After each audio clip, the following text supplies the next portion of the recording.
Are you still contemplating on how to address all your worries of getting quality tools for quality services, ranging from building, mechanics, plumbing, electrical? Look no further. Just rush to Tolzon Tools and More, located at Bursubi Roundabout, adjacent to Afrimed International Hospital. Tolzon Tools and More has very high quality security doors, shower pipes, ceiling fans, smart televisions of various inches, solar panels, tiles of various sizes, welding tools, bulbs of different types, generators, high quality air conditioners, car batteries, carpentry tools, and many more. Tolzon Tools and More has an impeccable record in selling and importing quality tools from Turkey, Italy, China, and Europe. For more information, please call them on +220 36 899 80 +220 77 41279, or you can try them on +220 94 22 684, or you can visit their store at Bursubi Roundabout, few meters away from Afrimed International Hospital.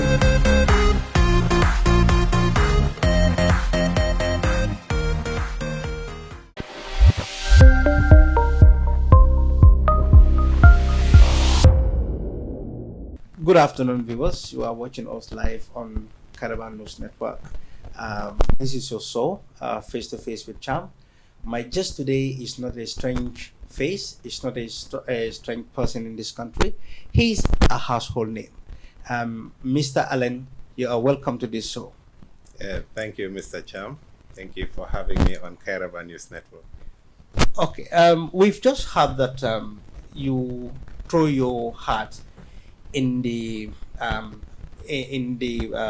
forthcoming local government race, and we want you to tell us a little about yourself. That's your background before we go into the discussion in details. Thank you for that question. Yes, you're right. I expressed my intent to contest in the upcoming by-elections, which is as a result of the outgoing councillor who got nominated as a member of the National Assembly. Automatically his seat was vacant, and upon consultation with those closest to me, we decided to throw our hat in the ring and hope that we will win, so our long-term desire to serve can be realized. The second part of your question about who is Ousainou Allen. I am a Gambian born and raised in Kanifing South. I attended all my schooling, my nursery, basic, and senior schooling at Ndaus Comprehensive. Thereafter, I traveled to the UK, where I stayed for 8 years, and during this time I studied, majored in civil engineering, although I did some courses in economics and finance also, but these are side courses I did. Upon my return to the Gambia in 2012, I did some little work here and there just to make ends meet before officially being nominated as the country representative for the Islamic Online University. So we set up the IOU office here in the Gambia. We manage the affairs of IOU, and a short time after my appointment as the country representative, probably because of my approach, the head office was moved from Qatar to the Gambia, because the approach we used was to really localize the learning, because it's an online university. We did a diagnosis of the learning infrastructure and the learning system in the Gambia, and we realized that one of the challenges Gambians face when learning is we are not used to self-research.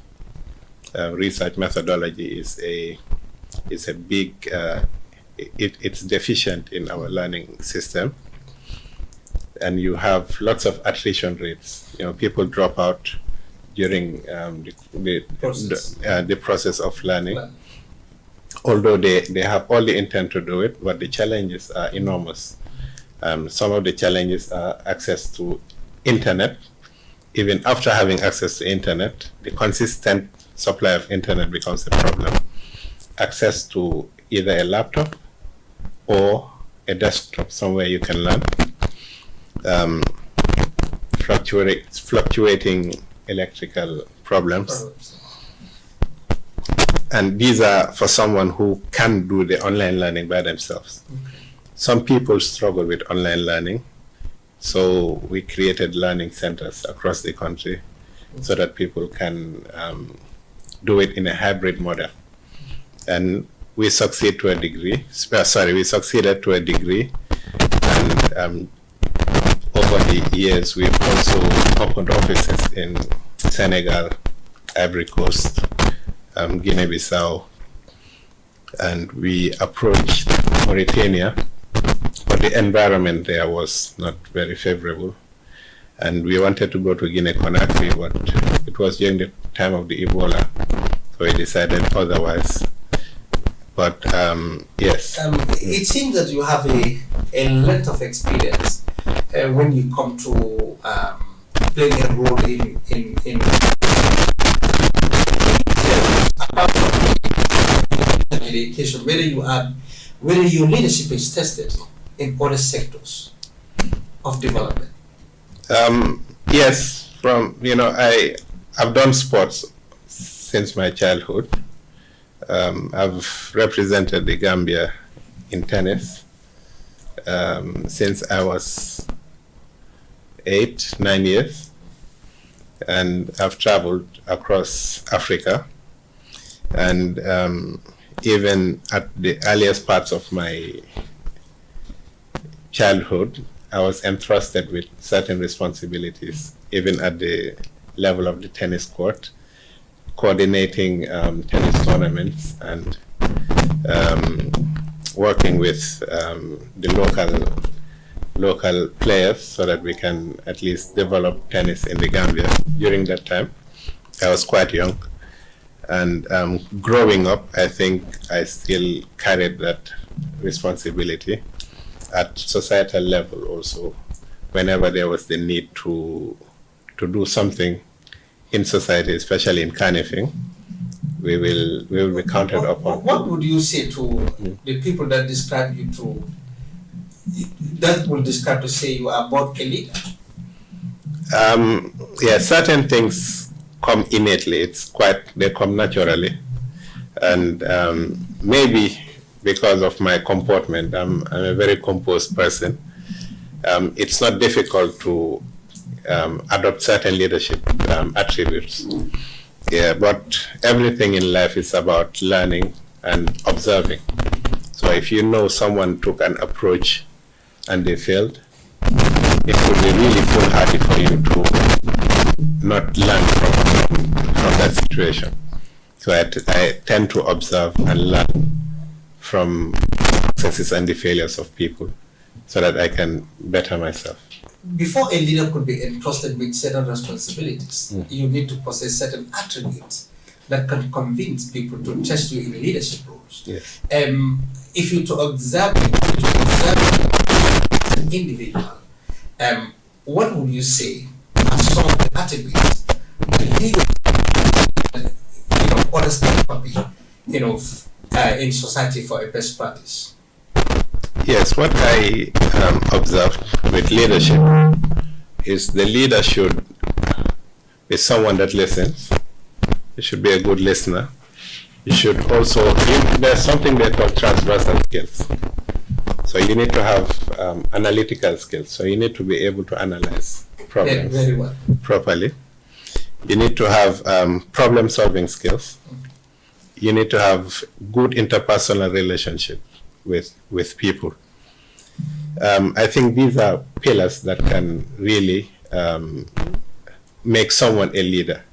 Yes, these 3 points. There are others, and you need to be professional.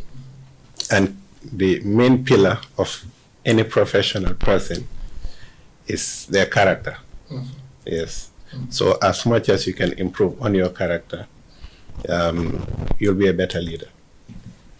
Mr. Allen, could you share some of your passion with us?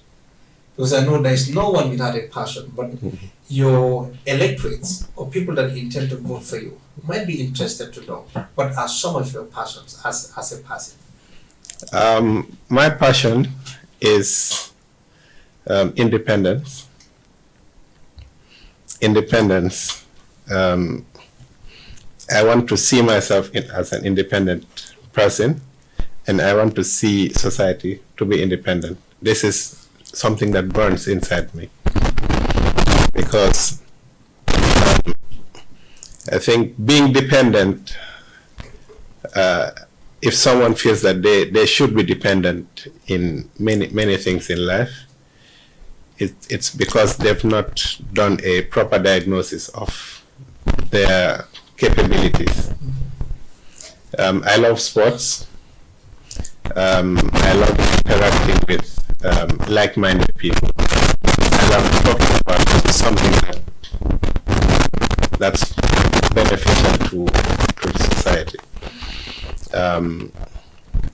I love to see, especially the environment, protected, because I learned how important how important it is to coexist with environment, whether it's flora and fauna, so that at least the natural balance of life is maintained.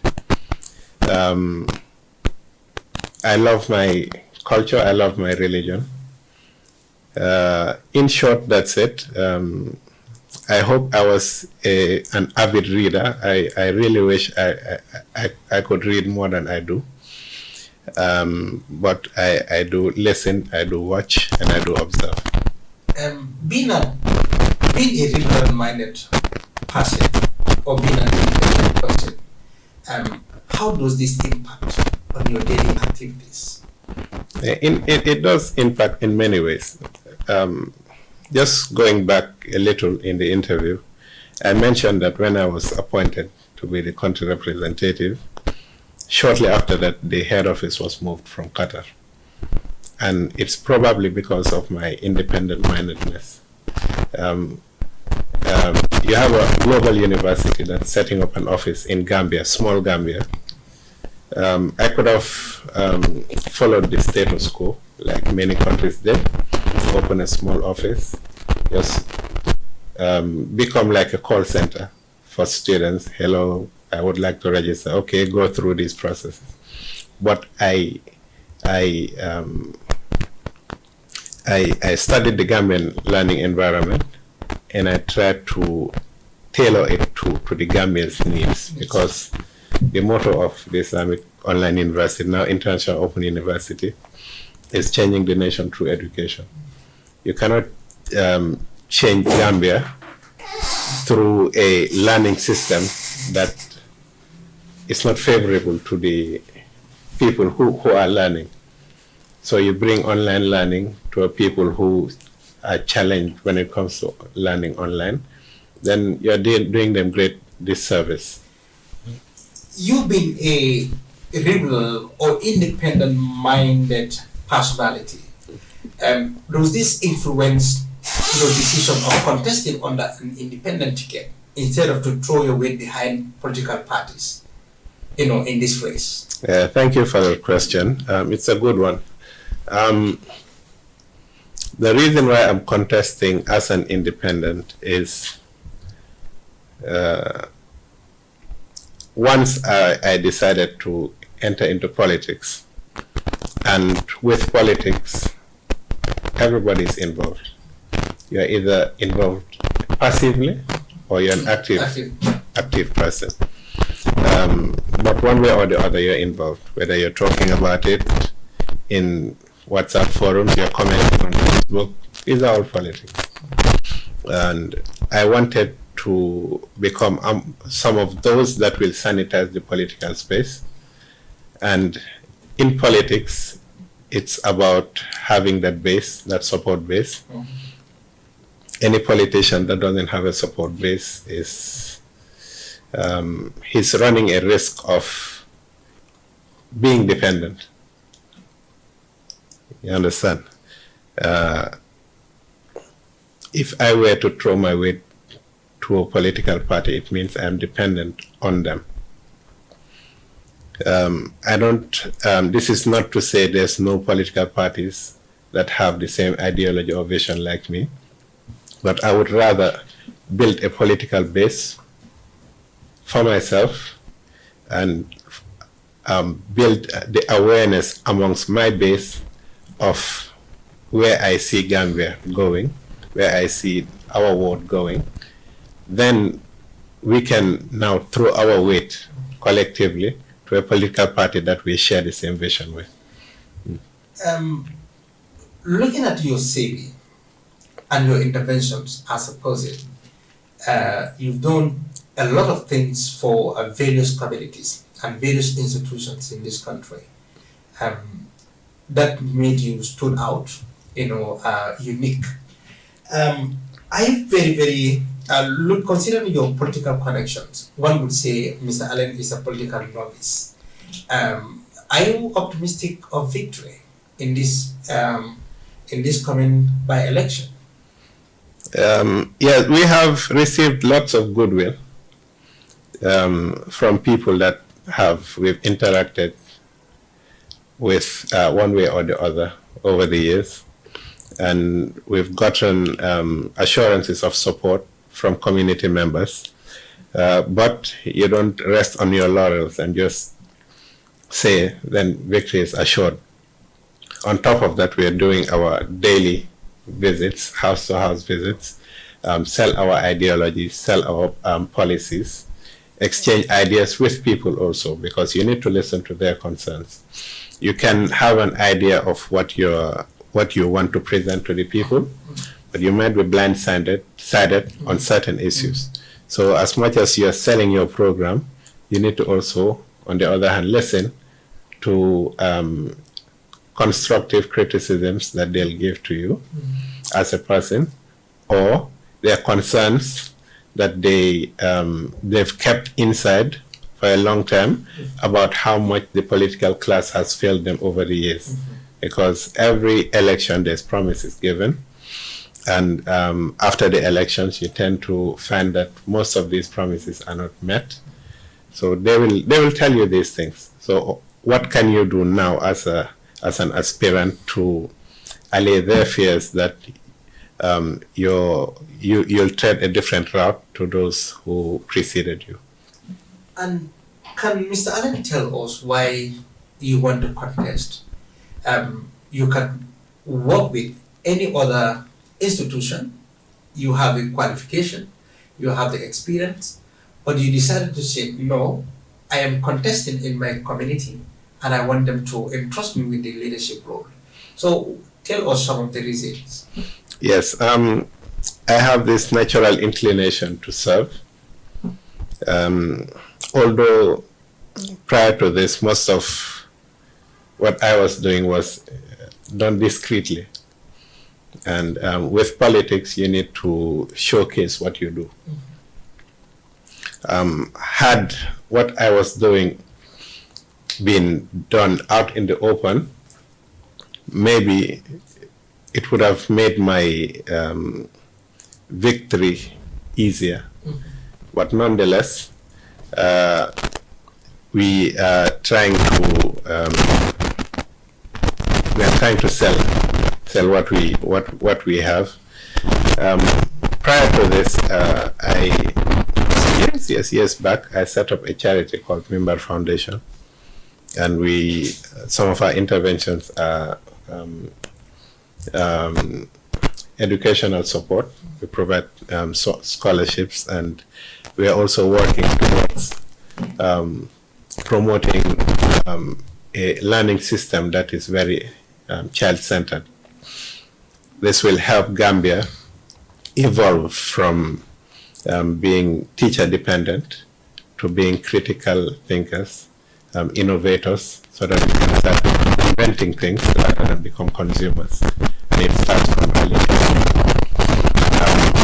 We do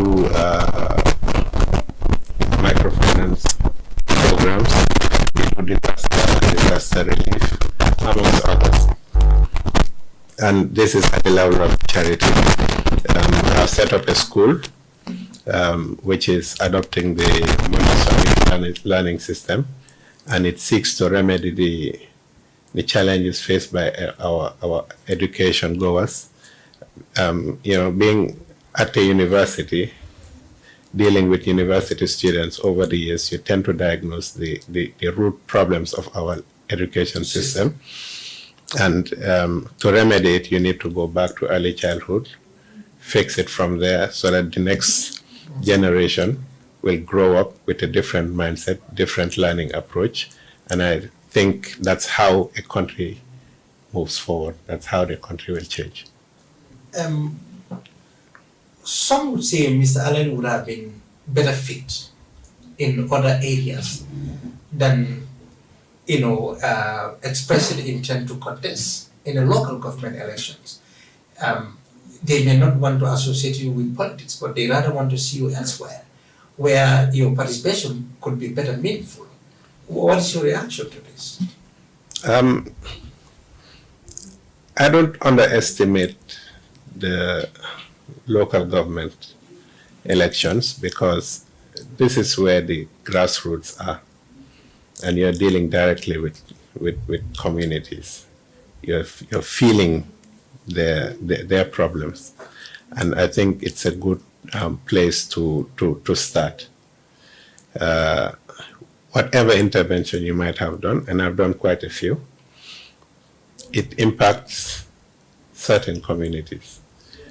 But how many interventions has Gambia seen since time immemorial?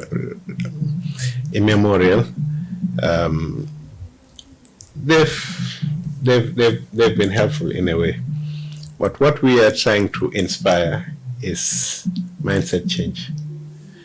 Because with mindset change, the population now will start thinking differently.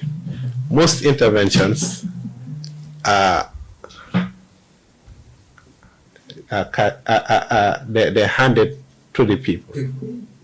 You understand? And I think it has prompted that culture of dependence. And we tend to see it at all levels of society.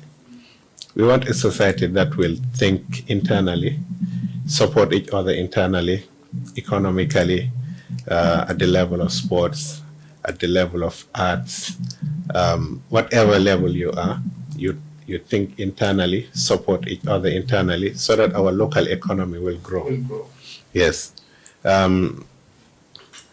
We need to know how to make our economy work using the local resources. If probably we've exhausted all our options, then we can start seeking support from elsewhere. But that's after you've looked internally and did an analysis of the resources you have at your disposal and how you can make good use of it and yield more dividend through it. And this is what I see that will move Gambia through that mindset change. Mr. Allen, in your community, where you are contesting under an independent ticket, you must have diagnosed problems, and these problems must influence your decision of contesting. Yes. What are some of the challenges that your people faced within the ward? The obvious one is the Koto stream, the one that runs from BB all the way to Abuko. So it passes right behind my house. And it's a natural water course. You can't do much about that. I think big sometimes. I was thinking, why won't we turn it into an aqueduct or a canal, so that we can have boats that will come from Abuko, little canoes, people can use it, and you can go all the way to Bibi at the beach. It will be big enough, just like in Holland, and you can have sidewalks, people can do their daily exercises, but that's me thinking big. in our current reality now, context, I think the dredging that the council does really does help so that the water won't overflow onto the houses nearby. But water still does overflow. Okay. Yes, and how we can remedy that problem, I'm looking at it from an engineering perspective. I'm looking at how we can find flood prevention mechanisms that will at least allow the water to flow smoothly without overflowing. And we're discussing at community level how we can do it. Tree planting is one way to do it, and both along the water course and also within the streets, which has numerous benefits. Secondly, there's serious need for the youth to be engaged. An idle youth is prone to many problems, and most of societal problems and ills emanate from the idleness of the youth. Mm-hmm. We need to engage them. You engage the youth in many things. Going to school is good. After school, what do? It doesn't help. They might be loitering around, getting into no good. So we need to find ways to engage them through sports, engage them through trades.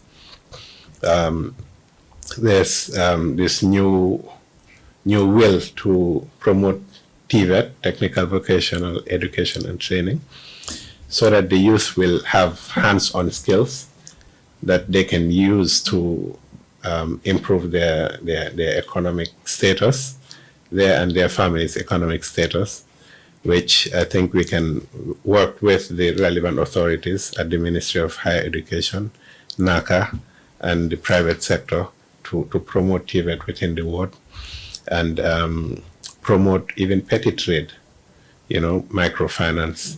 So lack of activity of the youth is a problem. Lack of access to finance by the women is also a problem, because you can see the will. The Gambian women are one of the most hardworking. My staff, almost 90-something% are women, because over the years you get to see how valuable they can be as a staff. And like I said, I learn from my own personal mistakes and mistakes of others. So that's why I adopted this approach. These are some of the challenges. It's numerous, but what is going to be, or what are going to be your immediate intervention in case you are declared as a victor in this forthcoming election? Immediate intervention is to convene a town hall meeting, try to bring all the aspirants together. Just before this interview, I was talking to the aspirants. We were at IEC. I was telling them, whoever wins, please feel free to come, and I'm sure I'll add value to your tenure. And if I should win, I will make sure to bring them all together, because I'll give you an example. We're all in a room. You smell smoke coming in. You perceive smoke that's coming from somewhere. The person who gets up to fix that problem, you need to applaud that person, because they're brave enough to go and fix that problem for everybody. I can see that example to be reflective of someone who gets up to represent their ward in elections, because they want to fix the problem. So you can't see negative in that person. So they have the will. Their heart is in the right place. Why won't you leverage on that so that they can support you in delivering that development that you all aspire to have for the community? Yeah. What would you tell your electors that are watching you What can you tell them to convince them to vote for Ousainou Allen? I believe I have the competence to do it. I believe I have the ability to bring, tap into resources that will be used for the betterment of the community. I believe I have the right ideas, and I believe I can be a unifier of the world. And like I said in my earlier interview on GRTS, like my slogan, campaign slogan, transformation starts now. We need structural transformation in this country, and it needs to start somewhere. And it can be better, there can be a better place for it to start than London Corner. So I want London Corner to be the model where history will testify that the transformation of Gambia started from this small place called London Corner. Thank you so very much. The people of London Corner, we are looking forward to see you being a model. So this is your show, Face to Face with Cham, and my guest was Ousainou Allen. Thank you so much until we come your way again. Thank you. Thank you very much.